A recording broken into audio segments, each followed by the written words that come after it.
కడపలో మహానాడు అత్యంత వైభవంగా కొనసాగుతుంది.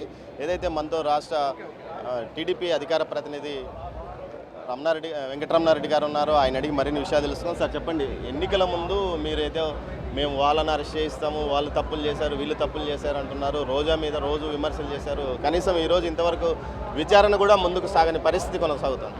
చూడు, అరెస్ట్ చేస్తామంటే ఇప్పుడు నువ్వు నాకు నచ్చలా, బిగ్ టీవీ నచ్చలా, నాకు నేను అరెస్ట్ చేయమంట, అది కాదు కదా. ఒక ఎదవ తప్పు చేశాడు, కానీ తెలివైన ఎదవలు.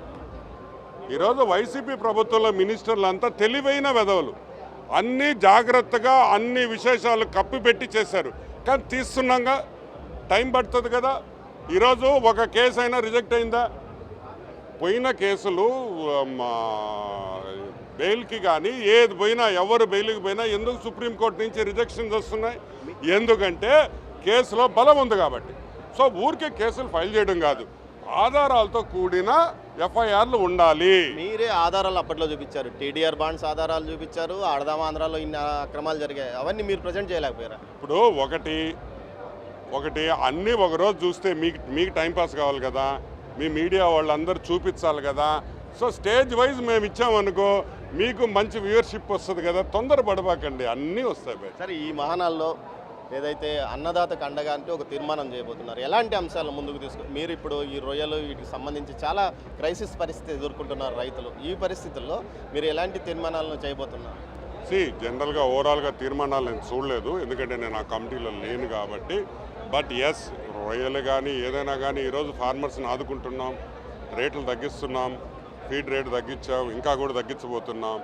అండ్ బయింగ్ రేటు స్టెబిలైజ్ చేసేసాం రొయ్యలు ఇది. అండ్ వీక్లీ మీటింగ్స్ పెడుతున్నాం ఎక్స్పోర్టర్స్తో. So we're in the right path. కొంచెం వీక్ పెట్టండి. ఇంకో విషయము, ఏదైతే కడపలో మహానాడు కావాలని ఇక్కడ ఏర్పాటు చేశారు, మీ జగన్మోహన్ రెడ్డి ఎదుట బల ప్రదర్శన చేయడానికి టీడీపీ ప్రయత్నం చేసిందని కూడా ఒక ప్రచారం జరుగుతుంది. ఎంతవరకు ఇది కరెక్ట్? ఆయన చూసా మాకు బోన్ భయం వేస్తుంది. ఏందా నాకు అర్థం కాదు. ఏమన్నా కడప ఆయన ఏమన్నా కొనుక్కున్నాడా? ఆ కడప ఏమన్నా జగన్మోహన్ రెడ్డి కొనుక్కున్నాడా? ఎక్కువ మాట్లాడితే పులివెందుల్లో పెడతాం. ఏందంట, ఆడ పులివెందుల్లో పెట్టలేము, ఎందుకంటే పులివెందుల్లో ఇక్కడే అకామిడేషన్ లేదు. ఇంక పులివెందుల్లో అసలు ఇబ్బంది అవుతుందని ఆడ పెట్టలే. ఈడ ఒకరిని చూసి భయపడేది ఉండదు. ఇది రాజకీయం.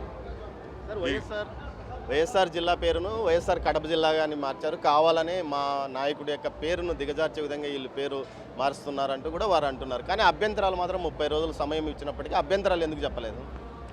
ఒకటి, వైఎస్ఆర్ కడప జిల్లా అని పెట్టాము.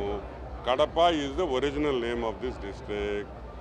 పొట్టి శ్రీరాములు నెల్లూరు జిల్లా అంటాము. ఎందుకు అంటాము? ఎందుకంటే నెల్లూరు అనే పేరు, కడప అనే పేరు ఇప్పటి నుంచి వచ్చింది కాదు. వీళ్ళు గోళీలు ఆడుకునే టైంలో కూడా ఆల్రెడీ కడపనే పిలిచేవాళ్ళు. సో కొంచెం ఐడెంటిటీ కోసం చేస్తాము. సో దాని ఇబ్బంది ఏముంది?